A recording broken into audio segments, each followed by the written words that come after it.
Hello, good morning, and welcome to Christmas Eve 2020.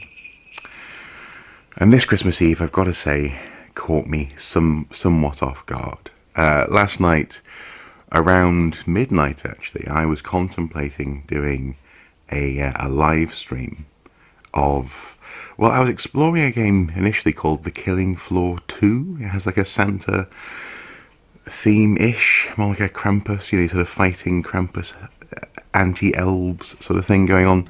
But just as I was thinking, I'm not sure this is terribly Christmassy, I then realised, I looked at the PC clock, and it had just gone 1 minute past midnight on the 24th of December, and I realised it is Christmas Eve.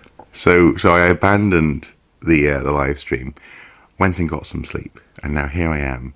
It's around 7:30 in the morning, and I have a nice cup of coffee, and we're here, as is fast becoming a tradition, to have a bit of a relax and a bit of a moment to reflect on Christmas Eve morning. Now this is my favourite time of the winter season. This is the morning normally, typically, that I get completely to myself for the first time in months. Normally I'd have worked solid all the way through to December. I'd have just got off a seasonal job that I do in December, and the family would have started to arrive in the house. And I think for the past 7 years or so, we've hosted Christmas here at this house. But obviously 2020 is a different beast entirely. And it's odd because the days sort of blur, don't they? Because of what's happening around the world and what's been happening around the world. So December, even though we've had the Advent calendar and we've had the usual milestones leading up to Christmas, last night completely caught me off guard. In fact, to the extent that I've made some notes today on my phone, so if you don't mind, I'll be reading or checking up on these as we go. I suppose that's been the story of 2020 if we've been lucky enough not to have the dreaded plague. An awful lot of people this year have died. An awful lot of people this year are still very poorly, or they're facing economic hardship, or they've lost someone that they love. And so this is absolutely a time to be grateful, I think, for what we have. Just before we're about to receive some lovely presents from friends and family, and incidentally lots of parcels have arrived in the post. Even though people haven't been able to come to our house this year, lots of parcels are here. It's a great opportunity to be grateful. And this past month or so has really underscored that for me in this house. As you're probably aware, my lovely wife was hospitalised roughly this time last month. She had to have major surgery. She's still recovering from that. She's doing well, but she's recovering from that. Our poor dog had to have surgery. A friend of ours had a horrible accident that I was involved in. And a couple of days ago, this isn't quite so bad, but it's kind of funny. A couple of days ago, I was giving another friend of ours a lift into town for like a back appointment, sort of thing. She twisted her back earlier this year, and she called me after the appointment and said, "Can we go to A&E? Do you mind if you drop me off at A&E? I might have a fractured spine." So this month really has underlined the need to be grateful and to be aware of what we have, and the people and even the things we have that bring us joy. So there I was last night, lying in bed, suddenly aware that I had to be up early in the morning to do this traditional video. The dog had just peed on the floor, as I wrote in my notes here, because he's getting old and he was a little bit confused as to why I wasn't yet asleep. And I was thinking, what am I going to talk about? Because it's not the same. It's not normal. This Christmas is not normal at all. And then I realised that I could share with you something that happened to me yesterday afternoon. I was dropping off some Christmas presents around, actually at our friend who had the horrible injury. And I just dropped her off, wished her well. She's doing better as well. It's going to take a long time for her to heal, but she's doing better. And I thought, I'll go and get a couple of beers, maybe some crisps, and while my lovely wife and our bubble friend do some sorting. Incidentally, last night they were sorting this Calex unit that's behind me here, full of craft materials. So they were sorting that, and I figured, I'll watch a film. I didn't end up watching a film. I ended up watching a Channel 5 Christmas special about trains for some reason. I'm not even that big on trains, but it was fun. It was interesting. Anyway, sorry, yeah. So it is first thing in the morning. So so I went to get these beers, and outside the store there was a homeless guy, basically. Actually, there were two homeless guys, and it became clear that they decided to buddy up for the winter so as to be safer and hopefully to be able to try and find warmth together. I didn't get the impression that meant that they were going to hug much, but I think what they meant was two sets of eyes are better than one. And the guy, he was from County Durham, which is the next county south from us, which is important apparently because it means that he couldn't get help from one of the local homeless charities that I mentioned. I sort of said, well, what are you doing here, man? You go to Crisis, And he was like, yeah, I know. He said, but I can't go to Crisis because I'm from the wrong county. I don't know if that's true or not, but and they were both sitting there because they were just outside a hostel that lets you have a room for the night for a tenner. And he was explaining how last Christmas he was homeless in the morning on Christmas Day, and this year he was aiming not to be. He was desperate not to be, and he was asking for help. Now, I used to live in York, where they have this on lots of different lampposts. They have like posters that say, "Don't give money to the homeless. Put money in this box." Yeah, there are various borough-run homeless charities around that will help those people. And I can see why they used to do that in York, because York is a very picture postcard type of town, and they wanted the streets to be clear for shoppers, the unsightly poor, this kind of thing. It's a little bit of that, but also it was genuinely also to avoid people misusing the money and getting into worse situations themselves. But also I remembered that even though, first of all, Chillingham Road, where we were, doesn't have that setup. I also remembered a couple of years ago we went to my lovely wife and I went to a talk. My lovely wife and I. That sounds like a really weird phrase at this time of the morning. My lovely wife and I. I went to a talk. We went to a talk, which was actually hosted by someone who used to be homeless. And this thing was mentioned in the questions. Someone said, "Well, should we give homeless people money? Will they spend it on booze or, alcohol? Booze, alcohol, or drugs, or something like that?" And she said, "Well, sometimes, maybe.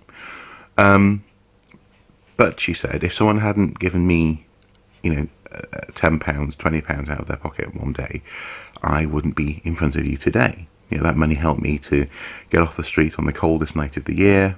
And it set me on a path towards getting a flat of my own, and so on and so forth. And so with that sort of ringing in my head, I thought, I can afford 20 quid. So I went and got 20 quid. Frustratingly, the cash machine they were sat next to wasn't working, so I had to go and get one from a cash machine that charged you 99p for the privilege of getting your own money. But I decided to give them a tenner each for the night. And the thing is, and I was I was thinking about this carefully, and on the way home, I sort of called my wife, and we were having a chat. And the thing is, I kind of have to believe in their right to do, to to manage their lives, and that includes the resources that they're given and the things that they have at any given moment.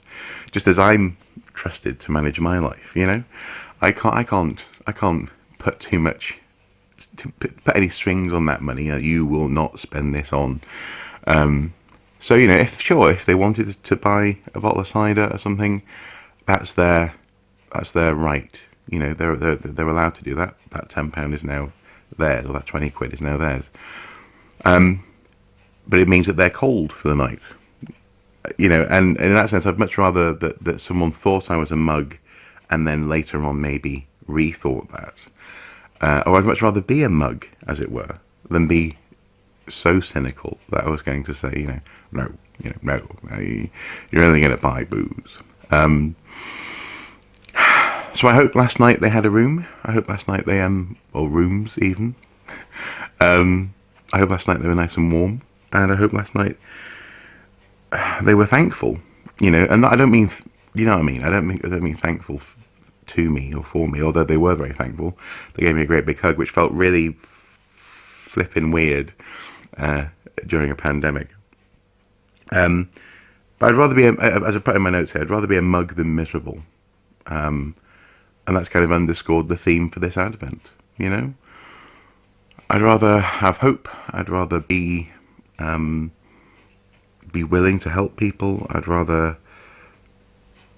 abide by rules, even if they're set out by governments that have not a great track record. I'd rather be cooperative, collaborative, than be something else,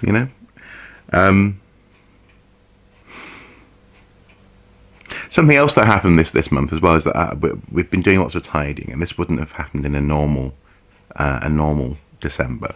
Normally I would have been working solid, and then just going on Christmas Eve, and this has been a different type of I think if anything I'm tireder this year than I normally would be, but largely because of all the stress that we've been through these past few weeks.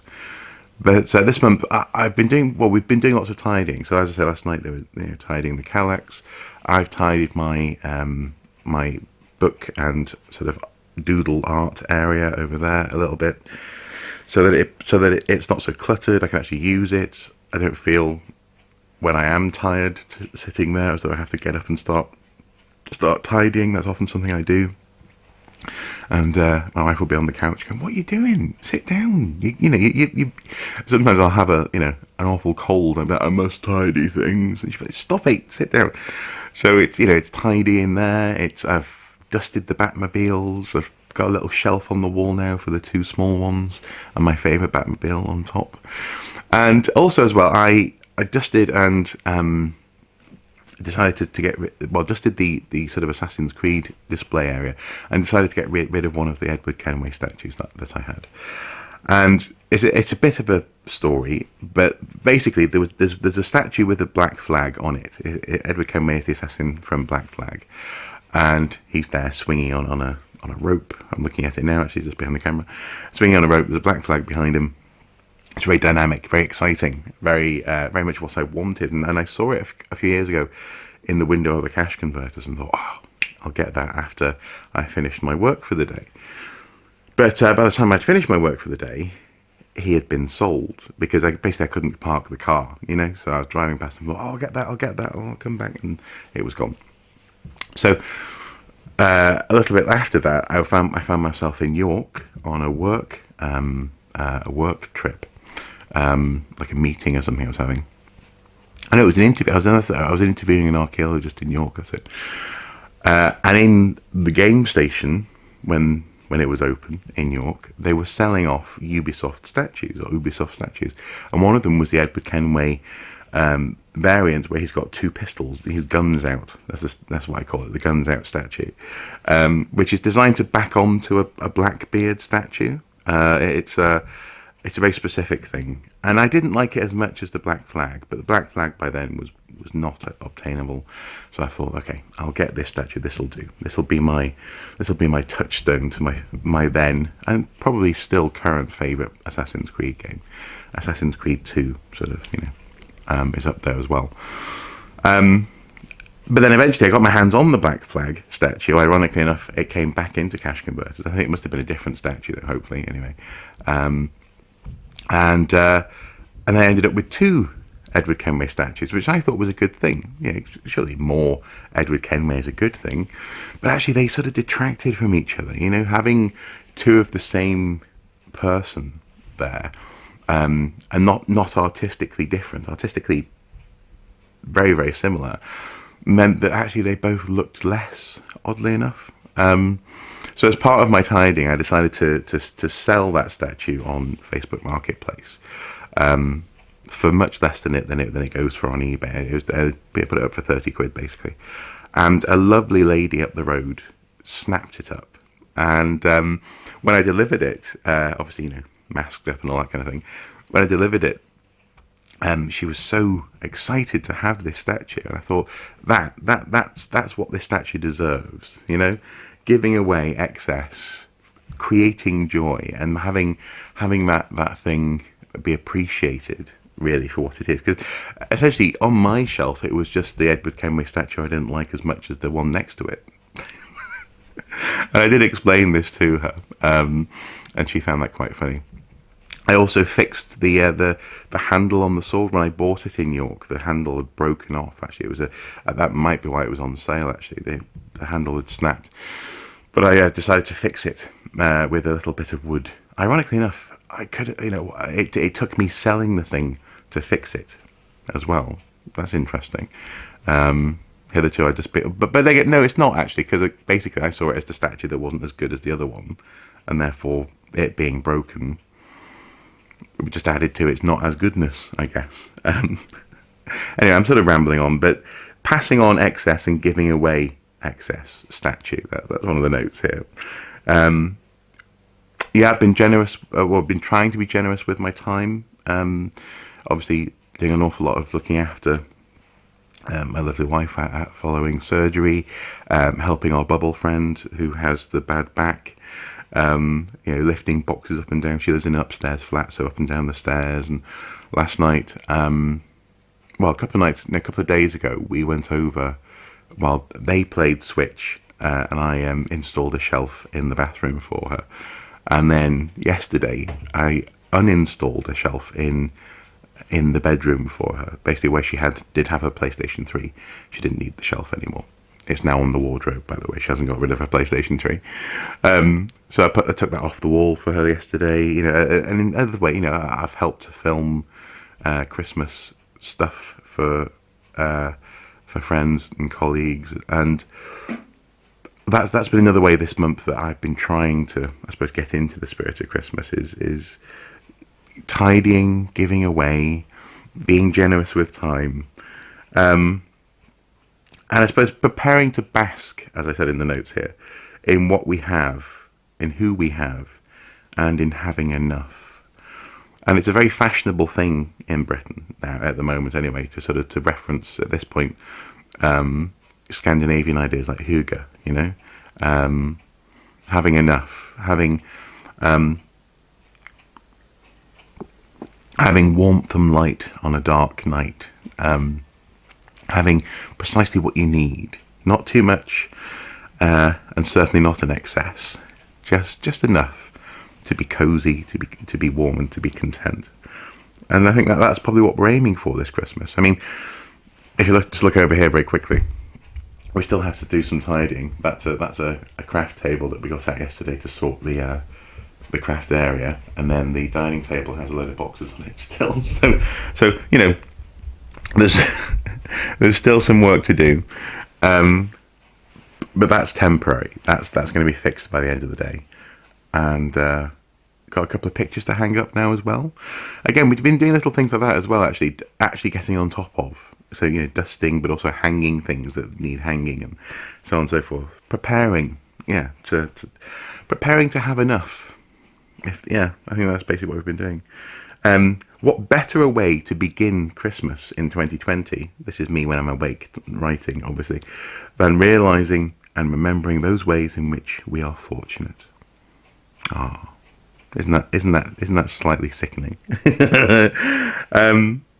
Before even one present is opened, I wrote last night, you have enough.